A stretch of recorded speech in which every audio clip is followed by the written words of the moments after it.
السلام عليكم ورحمة الله.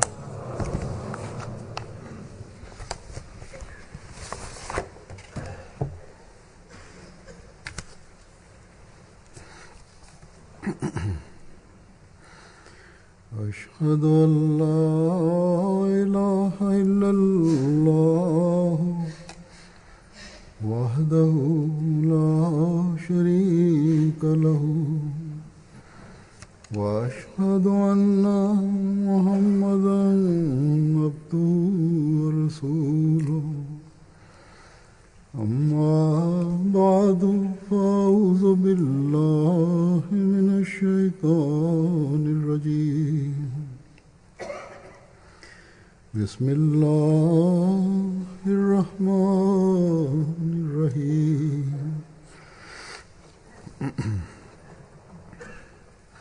الحمد لله رب العالمين الرحمن الرحيم مالك يوم الدين إياك نعبد وإياك نستعين اهدنا الصراط المستقيم صراط الذين أنعمت عليهم غير المغضوب عليهم ولا الضالين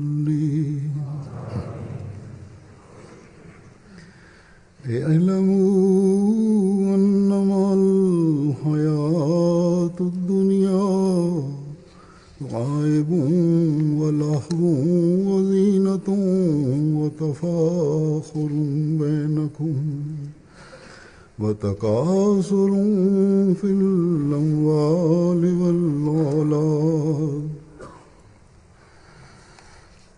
كمثل غيث أعجب الكفار نباته ثم يهيج فتراه مصفرا ثم يكون حطاما وفي الآخرة عذاب شديد ومغفرة من الله ورضوان وما الحياة الدنيا إلا متاع الغرور. इसका तर्जुमा है कि ऐ लोगों जान Bismillahirrahmanirrahim. Prevod ovog ajeta glasi: Znajte da je život ovog svijeta samo igra i zabava i ispunjavanje želje duše koji vas čine nemarnim prema glavnom cilju i ukras i međusobno hvalisanje i nadmetanje u bogatstvu i djeci. Ovaj život je kao kiša čiji rastinje veseli srca nevjernika. Ono brzo raste i onda ga vidiš požutjelog. Zatim to postaju polomljeni komadići, a na drugom svijetu je oštra kazna određena, a i oprost od Allaha i zadovoljstvo. A život ovog svijeta samo je jedna privremena varljiva korist.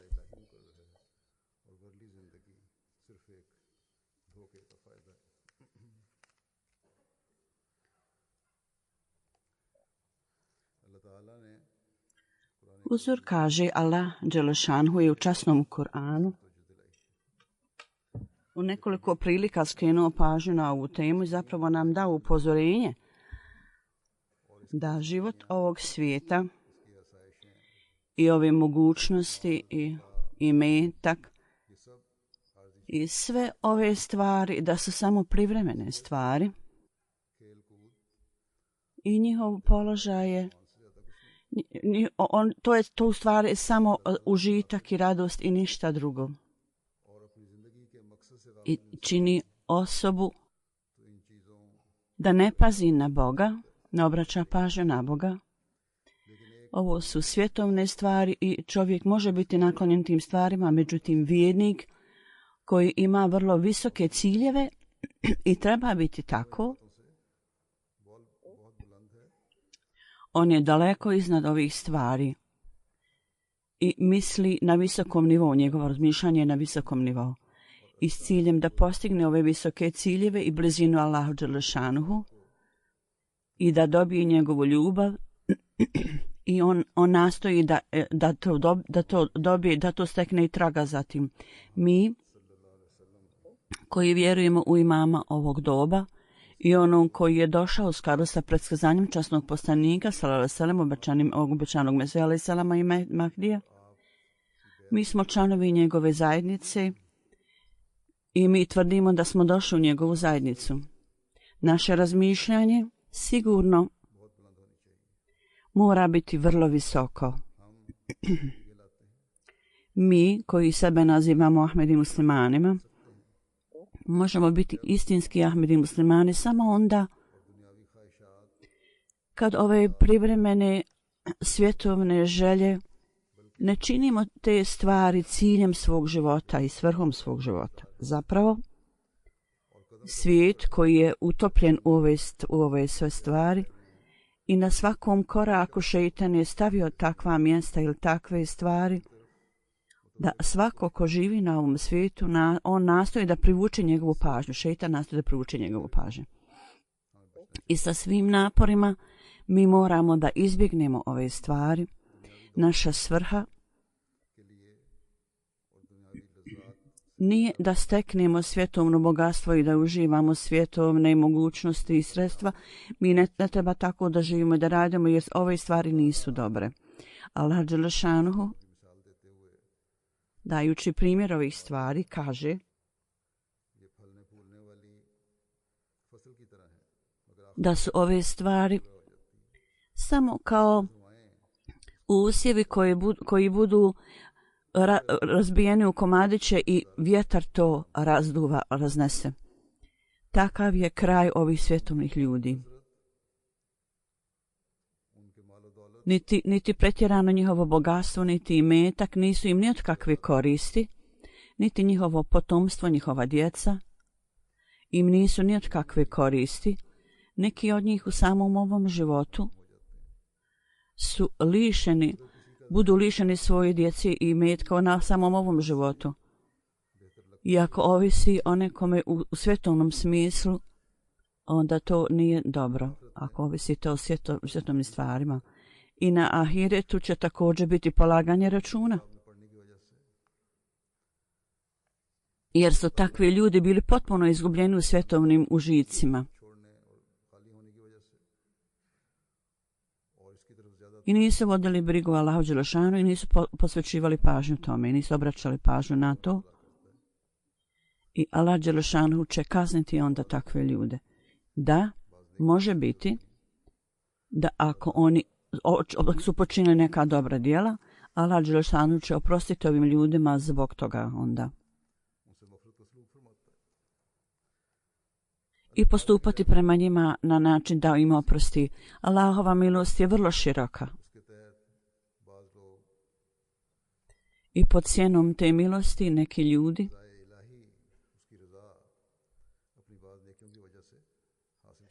zbog neke dobrote koje su učinili, oni su u stanju da steknu Allahovo zadovoljstvo zbog toga.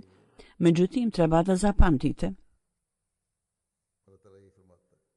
Allah dželešanuhu kaže, zapamtite, nemojte uzimati da je cijeli stvar sve. Stvarni život je onaj život koji bude dat ljudima poslije smrti. Zbog toga, s ciljem da dobijete Allahovo zadovoljstvo,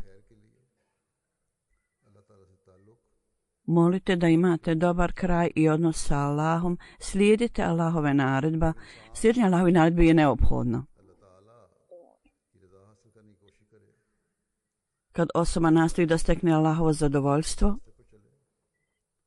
i nastoji da slijedi puteve i načine koje je Allah odredio, ne samo da je njegov kraj dobar, nego zapravo njemu budu omogućene sve mogućnosti u životu. Allah ne kaže ove svjetovne ova dobra da ne koristite se od toga. Međutim, Allah kaže ove stvari s ciljem da dobijete ove svjetovna sredstva, ne trebate biti izgubljeni toliko da religijske odgovornosti i odnosi i ispunjavanje dužnosti prema Allahu, da ne budete u stanju da posvetite pažnju svim ovim stvarima.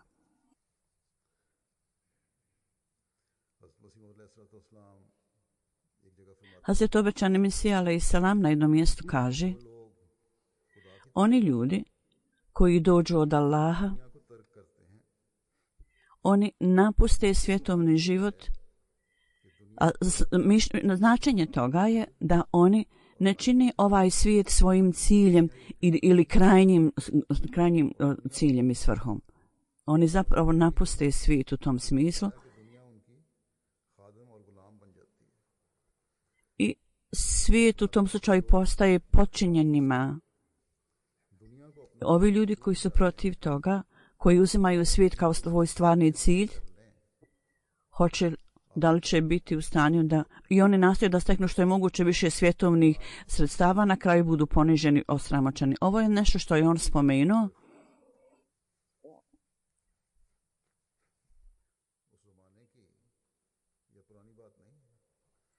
Ovo se nije odnosilo samo na to doba ili na osobe koje su stare, nego u ovo doba također. Vidimo na finansijski sistem ovog svijeta je vrlo snažan i vidimo da vrlo snažne banke, velike banke budu iako su vrlo snažne i moćne, uprkos toga ovisno ovih banaka ljudi obavljaju razne poslove. Ponekad ove ljudi izgube ipak svoje poslove, uprkos tome i svemu. Zapravo smo vidjeli da banke također ponekad budu izgubljeni, propadnu. Kao rezultat toga svaki dan dolaze vijesti da dok neke banke otkazale su neke otkazuju radnike i smanjuju broj radnika i ponekad zatvaraju ogranke u gradovima. I ogromne kompanije otpuštaju radnike i smanjuju broj zaposlenih. I banke i velike kompanije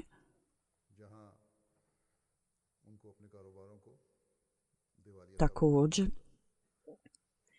dok moraju pokazati da je njihov posao bankrotirao, moraju se proglasiti da su bankrotirali i njihov imetak bude prodan i samo ostanu bez ikakvog imetka uopšte. 2008. godine ovo finansijsko propadanje se dogodilo i još uvijek osjećamo posljedice toga. Veliki poslovi su bankrotirali u tolikoj mjeri da neke vlade su također imali loš utjecaj toga. Vlade su mislile da ovaj naš imetak nije potrošiv, ne može se istrošiti. Međutim, to se dogodilo tako. Šta se dogodilo njima? Ove vlade i ove države morale su smanjiti svoje troškove i morale su otpustiti neke radnike. I ovo je nesreća muslimanskih zemalja da Allah dželešanuhu imetak koji im je Allah dželešanuhu dao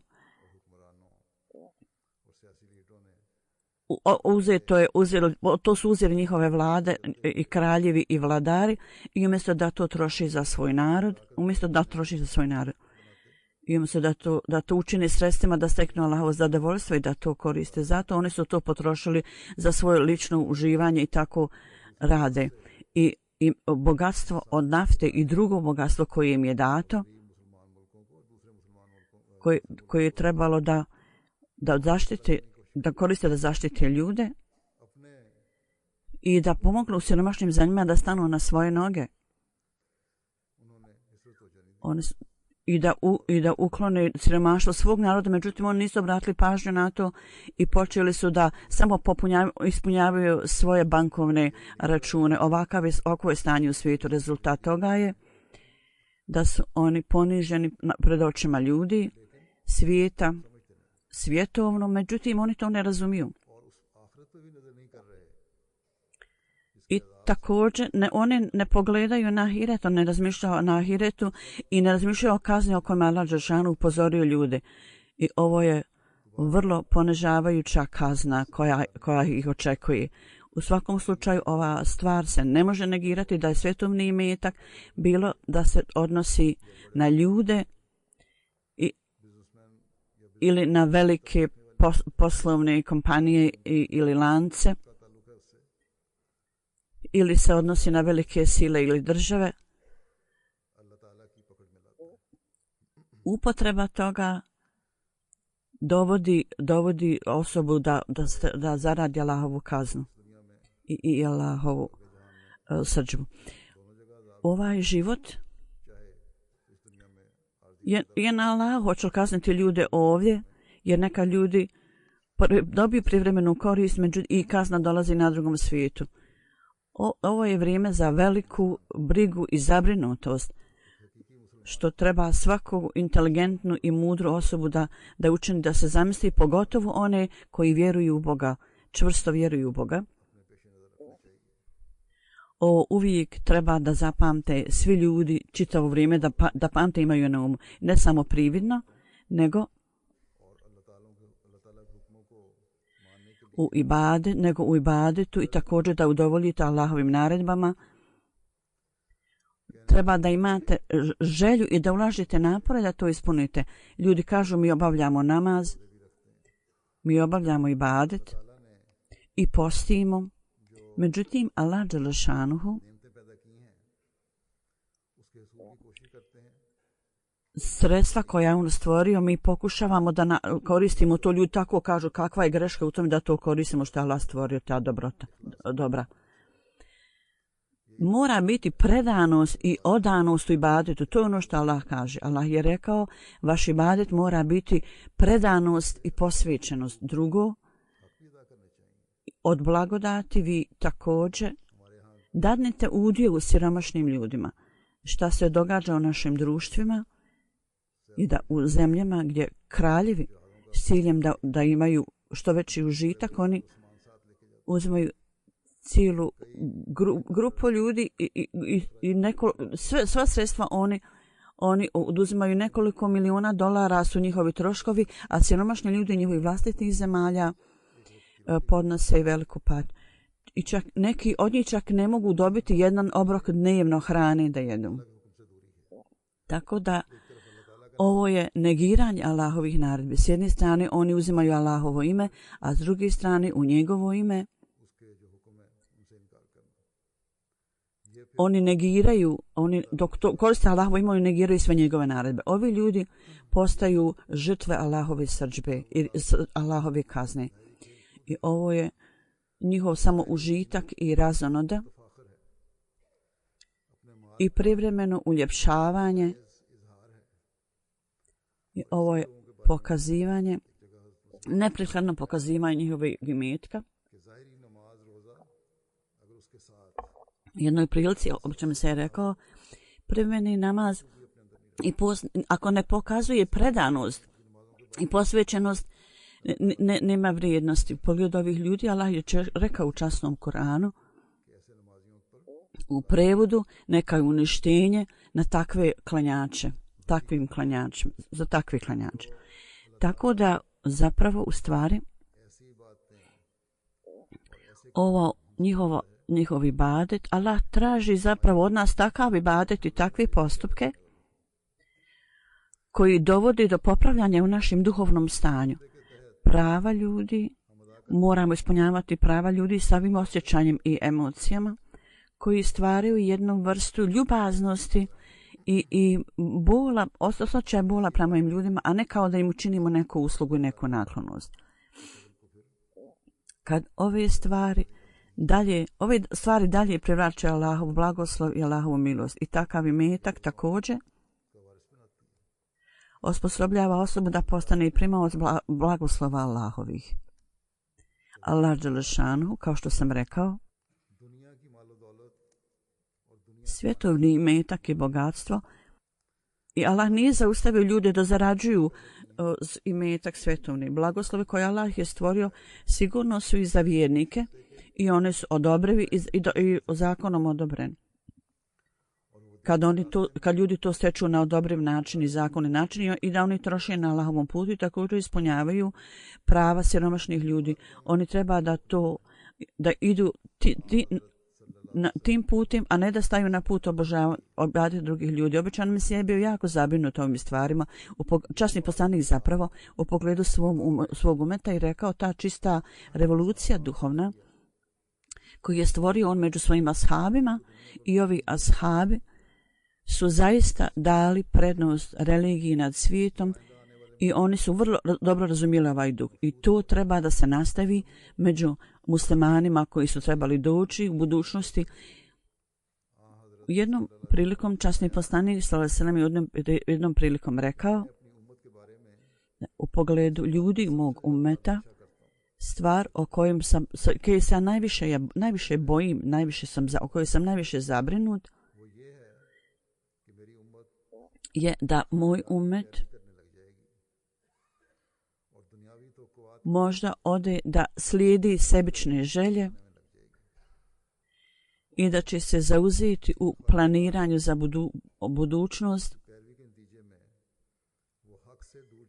kao rezultat sliđenja ovih želja oni će se udaljiti od istine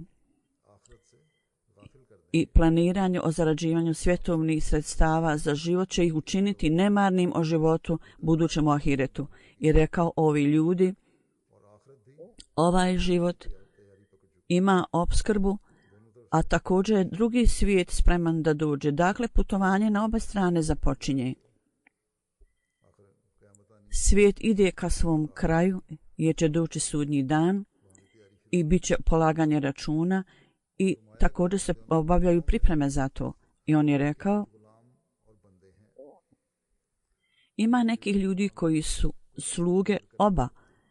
Imaju koji su sluge svijeta i koji su sluge ahireta. On je rekao, ako vi možete sebi dopustiti da ne postanete sluge svijeta i u ovo vrijeme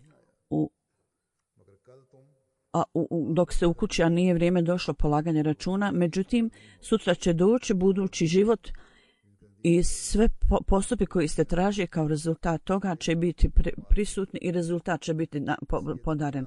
Zato popravite svoje postupke. Ovaj život je mjesto rada i svi postupci, sva djela učinjena na ovom životu postaće izvor nagrade ili kazne na drugom svijetu. Kako su onda sretni oni koji ovo zapamte, ove stvari koje nam je Allah dželešanu rekao, da je ovaj svijet jednostavno je sredstvo samo razonode i zabave. I da pokazujemo ljepotu i zahvalisanje i nadmetanje jedan s drugim o potomstvu i imetku. Kakav je to onda položaj? To je samo kao suho razbacani komadići suhe travi koje bude razneseno na sve strane, jer snažni vjetar dune i raznese ih na sve strane. Stvarna stvar je zadovoljstvo Allahovo i postizanje Allahovog zadovoljstva. I ovu stvar je spomenuo časni poslanik sallallahu alejhi ve sellem i rekao, činite dobra djela tako da možete steći Allahovo zadovoljstvo. Ashabi časnog poslanika, da Allah bude zadovoljan sa njim, uvijek su tragali za ovim stvarima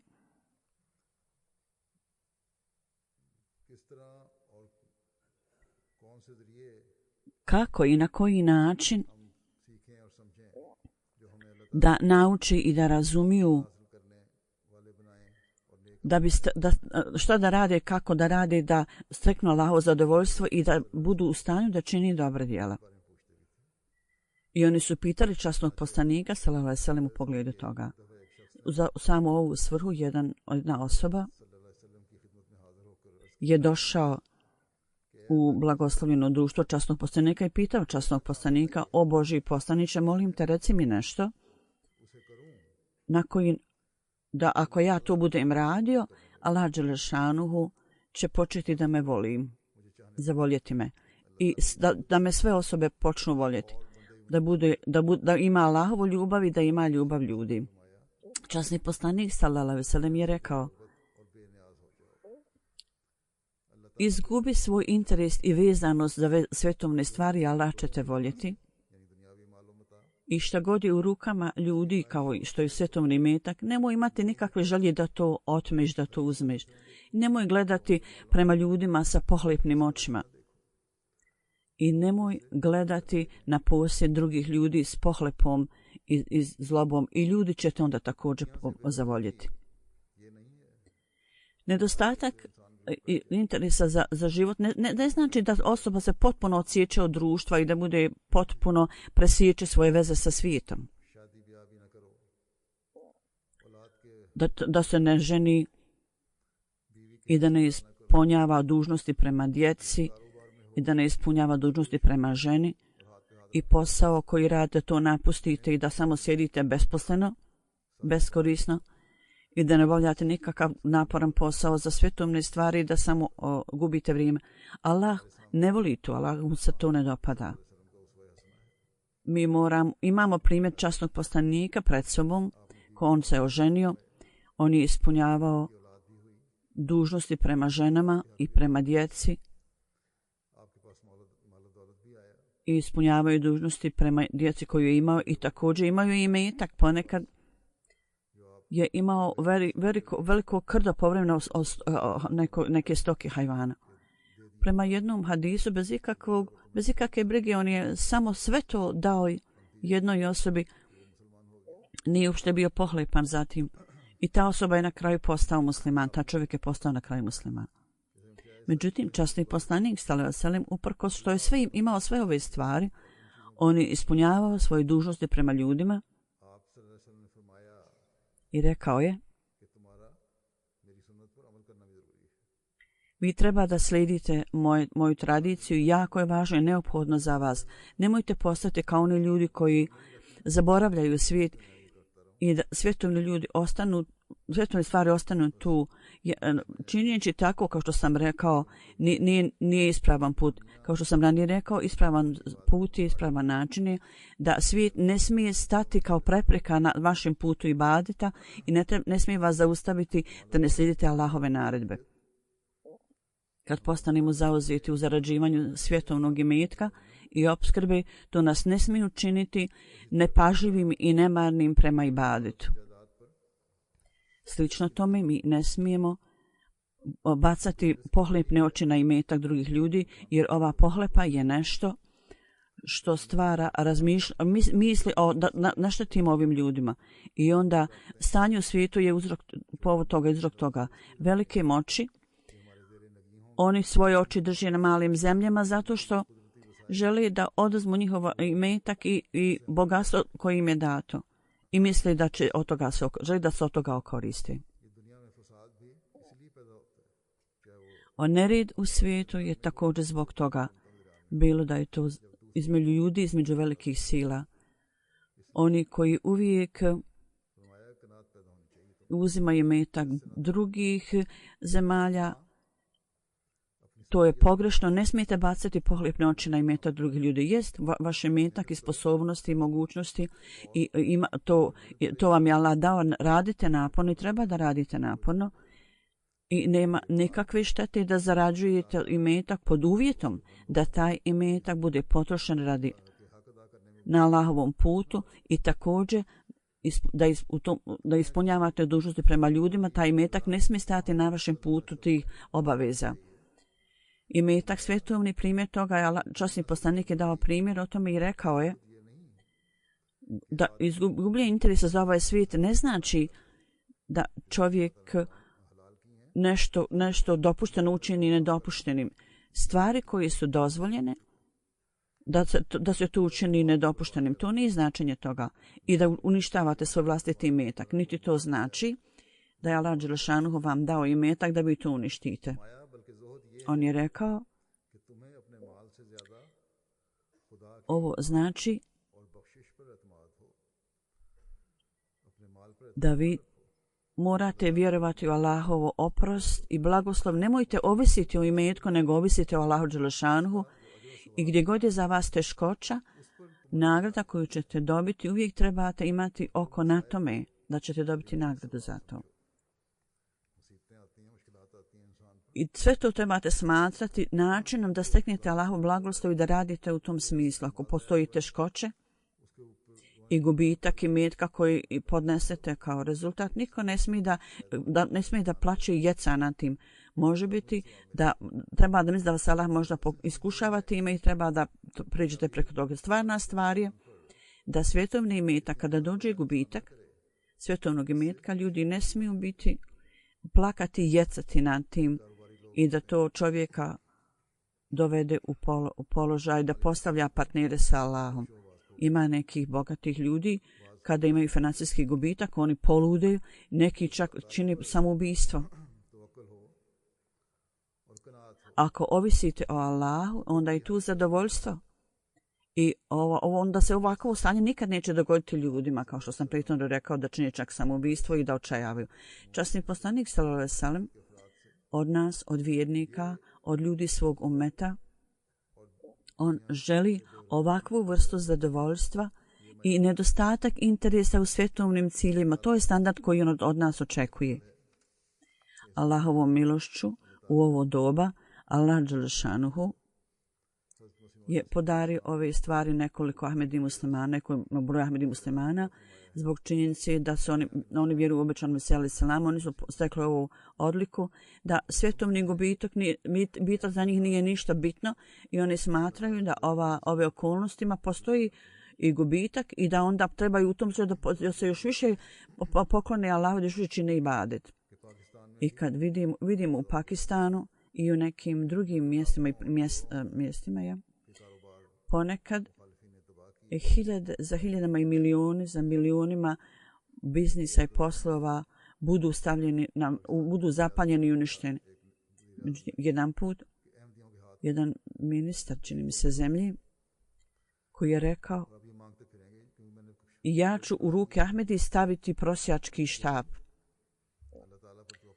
i ja ću ih dokrajčiti. Međutim, oni ljudi koji ovise o Allahu, jel mi ovisimo o vladi i da jel oni to stavljaju prosjački štap u ruke ljudi? Allah je taj koji obezbjeđuje. Sada su ti poslovi koji su oni izgubili ide na bilione. Ovi primjeri, dok je to ojačalo vjeru Ahmedi muslimana, bez obzira na gubitak, u isto vrijeme, zbog njihovog stanja, ovi ljudi koji su otišli u druge zemlje i oni koji su došli u razvijene zemlje Ahmedi muslimani, ovaj osjećaj također mora biti stvoren u njihovim srcima, da nakon izlaska iz Pakistana Allah dželešanuhu je dao popravak i napredak u financijskom smislu. To je samo zbog milosti i blagoslova Allaha dželešanuhu. Onda, ako je ovo blagoslov Allaha dželešanuhu i obećanom Mesija alejhi selam je zbog dova i bajata, zaveta, odanost obećanom Mesiji, sada naša budućnost i stanje ne trebaju postati sredstva nikakvog našeg hvalisanja i ponosa i ne smije biti nikakvog takvog osjećaja. Mi ne smijemo biti kao svjetovni ljudi i ne treba da se hvališemo tim financijskim imetkom i mi treba da gledamo na stanje drugih ljudi. Ne smijemo gledati na stanje drugih ljudi sa pohlepnim okom. Treba da naredbe časnog poslanika i Allahove naredbe treba da slijedimo u cijelosti. Ako imate takva osjećanja, uvijek gledajte na osobe koji su bolji u religijskom smislu i onda nastojite da to slijedite u religijskom smislu. Nastojite postati takvi i da i vi popravite svoje stanje. Obećani Mesija alejhi selam je u detalje objasnio ovaj predmet i u svjetlu kuranskog učenja i također u svjetlu plemenitih izreka časnog poslanika sallallahu alejhi ve sellem i s ciljem da to objasni ove svjetovne stvari i imetak koji imamo, koliko treba da to nastojimo steći. Jednom prilikom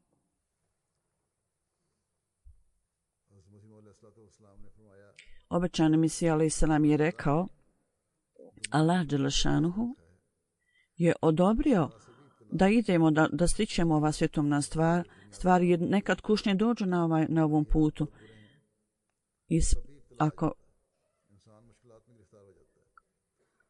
Ako neko ne radi svjetovne neke poslove, neće imati gubitka.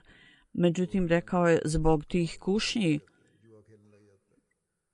i kao rezultat toga neka čovjek postane kradljivac i lišava ljude, otima ljudima njihov imetak i sve moguće slabosti budu stvorene kao rezultat toga. Međutim, on je rekao, uvijek ima granica u svemu. Zapamtite to, uvijek ima granica.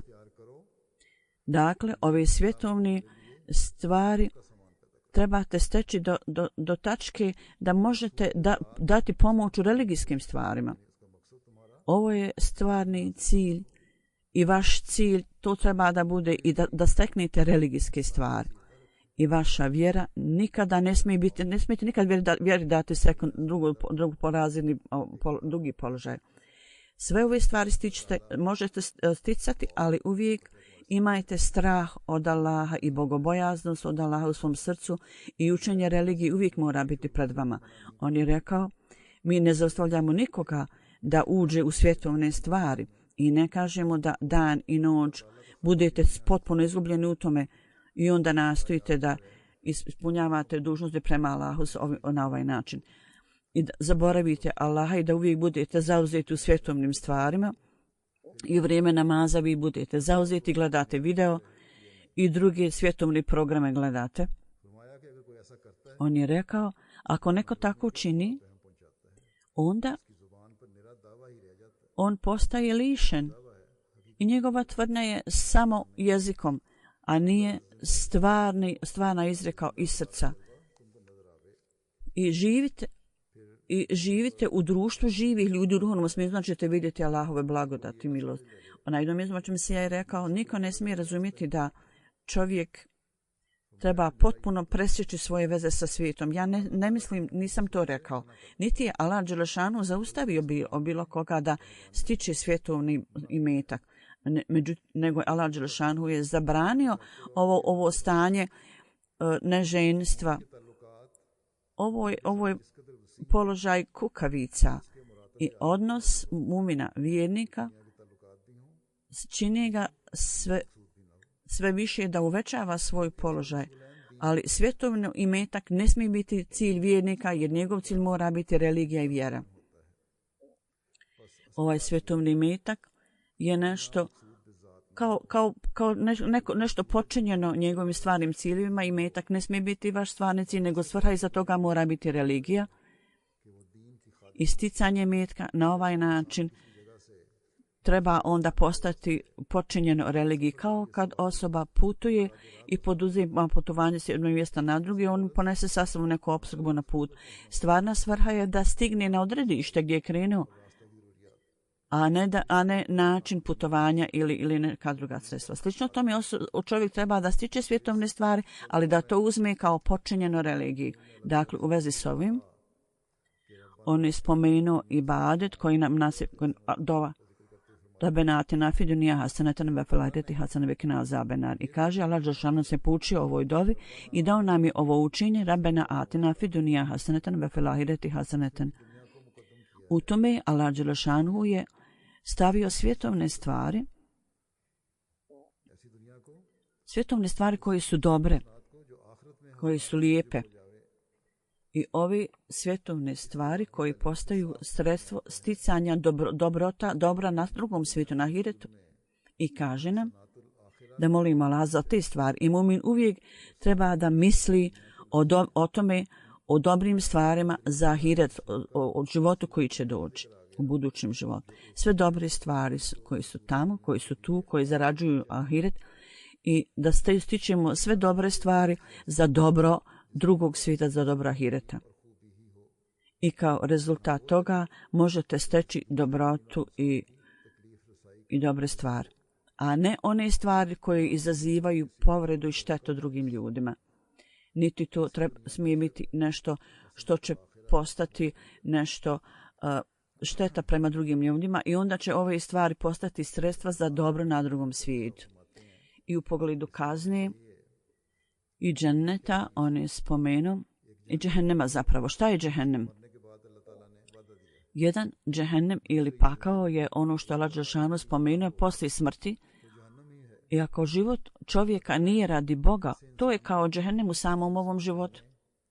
I Allah dželešanu nije odgovoran da da čovjeku ikakvu udobnost. Nemojte misliti da vlada ili imetak ili potomstvo može dati ikakvo zadovoljstvo bilo kome. Sve je to od Allaha. I da će odmah ući u džennet, zato što to ima. Ove stvari ne daju udobnost i ne čini džennet. Ovo su stvari, vi nećete biti u stanju da steknete džennet zbog toga što to imate. I to zadovoljstvo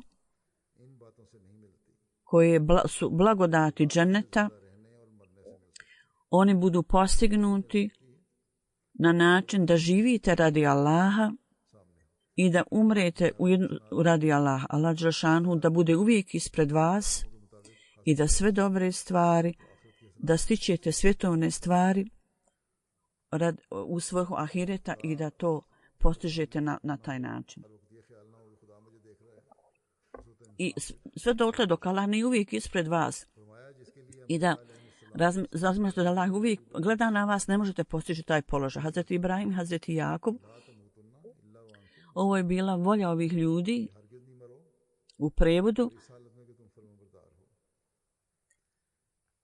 Vi ne znate šta leži u položaju kad ste pokorni Allahu. Ovo znači da niko ne zna niti o mogućnosti i opsegu ljudi, da niko ne zna kad će umrijeti. Uvijek imajte pred sobom naredbe Allahove i brinite se o ahiretu u drugom svijetu. Užici ovog života stvaraju jednu vrstu žeđi i gladi i stalno rastu. Šta su ove stvari? Ove stvari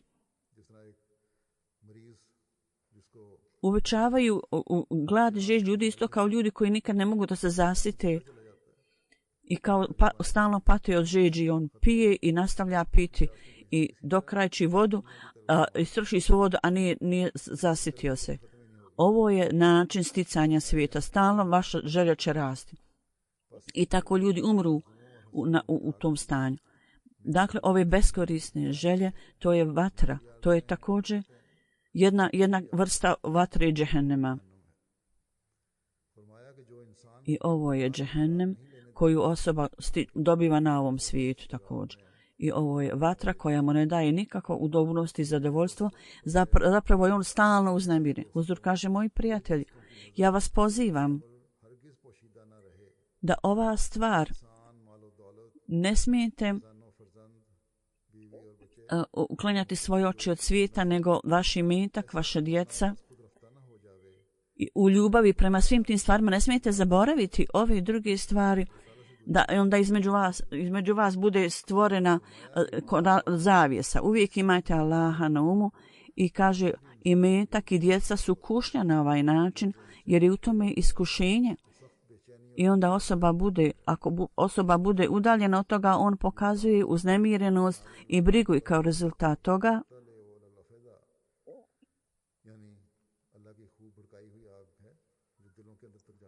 u prijevodu kaže, ima vatra zapaljena koju Allah zapali, to je u srcima ljudi. Nije riječ spomenuta ovdje, međutim činjenica je da ta stvarno vatra ide u dubinu srca i uništava ga i učini ga kao crnom rupom. A to je ljubav koju ljudi imaju prema drugim stvarima osim Allaha. Ljubav prema Allahu je nešto drugo. Ta ljubav prema svijetu uništi ljubav prema Allahu. I imetak ovim zemljama i imetak koji stičete u ovim zemljama, ove stvari vas ne smiju učiniti da zaboravite zahtjeve ibadeta i ne smijete se udaljiti od ispunjavanja dužnosti prema Allahu. U dobrim situacijama i dobrim okolnostima život i u financijskim dobrim situacijama, okolnostima, ne smijemo se udaljiti od ispunjavanja dužnosti prema ljudima koji su manje sretni, koji su siromašni i u potrebi. Slično tome radi propagiranja islama i propovijedanje islama. Mi moramo odigrati svoju ulogu, da na to ne smijemo to zaboraviti. Svrha dolaska u Zavid Bajat je da ispunjamo dužnosti prema Allahu i također da ispunjamo dužnosti prema ljudima. I također svrha širenja poruke islama, to morate ispuniti dužnosti prema tome i da širite poruku islama. Na ovaj način ćete dokazati da dajete prednost religiji nad svjetovnim stvarima. Da Allah Đelešanhu učini da tako bude i da uvijek tragamo za Allahovim zadovoljstvom i da ovaj život prevare i obmane, da ne budemo zainteresovani za tim i da budemo zaštićeni od džehennema ovog svijeta i budućeg. Da steknemo Allahove blagoslove i njegovo zadovoljstvo i da to učini naš život džennetom i da također budemo u stanju da steknemo džennet na drugom svijetu. Poslije džume namaza Huzur kaže: ja ću voditi dženazu namaz u odsustvu, cijelo odsustvu. Jedno je za Bišaret Ahmed sahiba, sina Muhammed Abdullah sahiba i distrik Rjerhan. 3. maja on je bio ubijen i na lillahi ve inna ilaihi rađun. Allahu pripadamo i njemu ćemo se vratiti. Detalji ovako glase da u kući Bišari sahib ovog gospodina u Green grad, on imao tamo svoj posao 4-5 kilometara od kuće i 3. maja o 8 sati uveče, kao i obično, on je na motoru se vraćao kući, išao je kući i samo 1 kilometar prešao kad su nepoznati ljudi ga zaustavili i pucali u njega, tako da je on bio pogođen u glavu i on je na mjestu umro i tako je postao šehid i na lillahi ve inna ilaihi rađun. Poslije 10 minuta njegov zet je došao i vidio da ljudi tamo, puno ljudi je stajalo tamo i vidio je da je njegov punac ležao na zemlji i zvao je ambulantu. Međutim, prije nego što je ambulanta stigla, on je već umro bio. Njegov zet je mislio da je to možda bio nesretan slučaj, međutim kasnije kad su doktori pregledali tijelo, rekli su da je zadobio metak. I policija je proglasila da je to ciljano ubistvo i zbog toga što je bio Ahmedi. I policija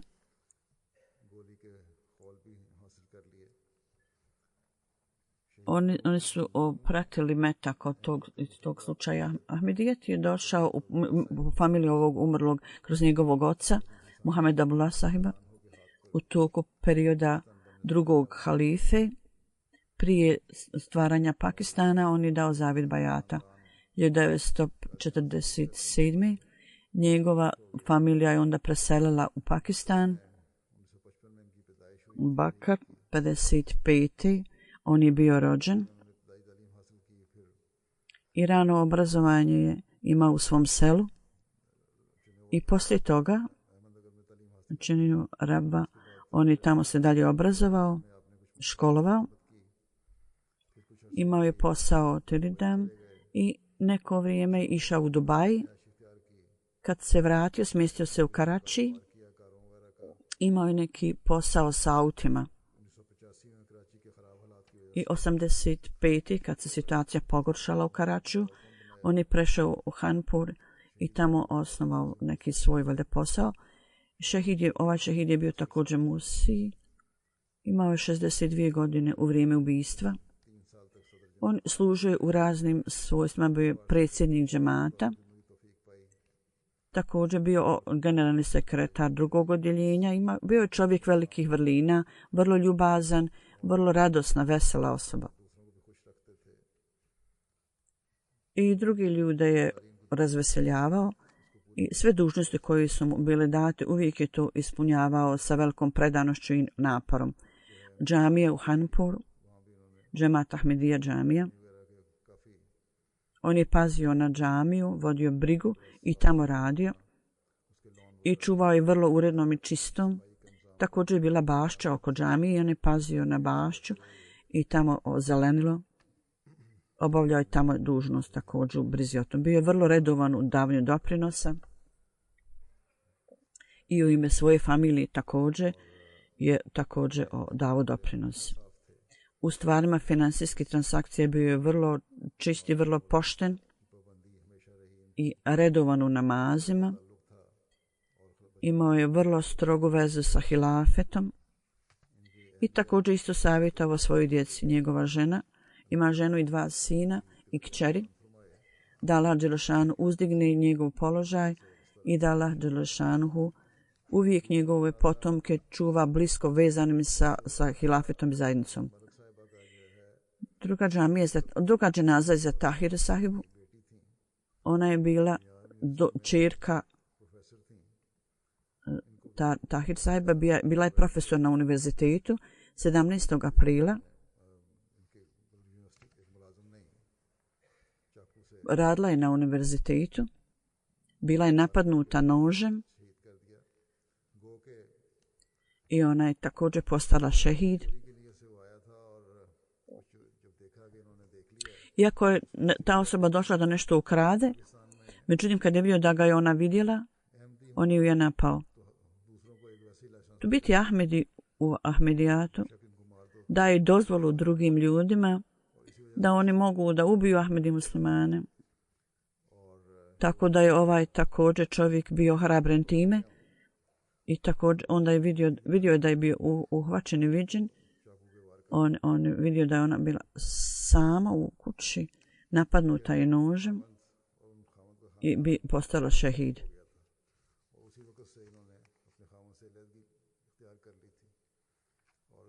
Ona se rastala od muža i živjela je sama. Bila je vrlo inteligentna i u prošle godine zaposlena je na univerzitetu. Dobila je posao tamo. U njenoj porodici Ahmedijat je bio, oni su primili Ahmedijat kroz djeda Ahmed sahiba. Kroz njega Ahmedijat došao u njenu porodicu. Malik Abdullah sahib je posvetio život svoj služenju religiji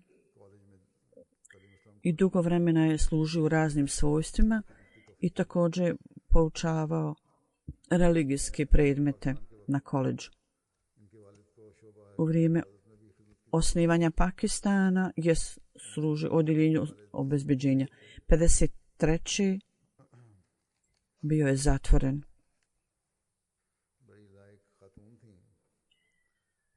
Ova gospođa je bila vrlo obrazovana i sposobna i pazila je na djecu u Rabvi.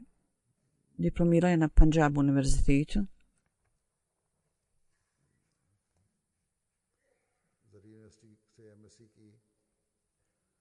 I također imala magistarski, položila je magistarski.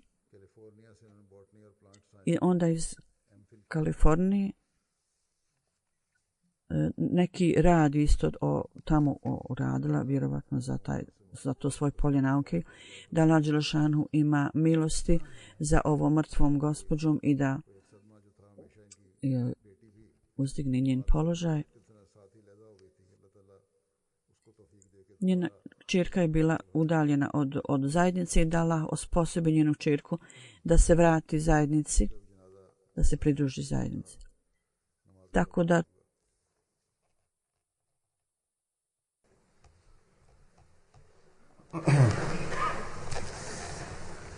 Alhamdulillah nahmaduhu wa nasta'inuhu wa nastaghfiruhu wa nu'minu bihi wa natawakkalu alayhi wa na'udhu billahi min shururi anfusina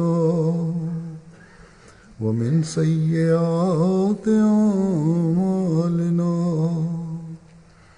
من يهده الله فلا مضل له ومن يضلل فلا هادي له ونشهد أن لا إله إلا الله ونشهد أن محمدا عبده ورسوله عباد الله رحمكم الله إن الله يأمر بالعدل والإحسان وإيتاء ذي القربى وينهى عن الفحشاء والمنكر والبغي يعظكم لعلكم تذكرون اذكروا الله يذكركم وادعوه يستجب لكم ولذكر الله أكبر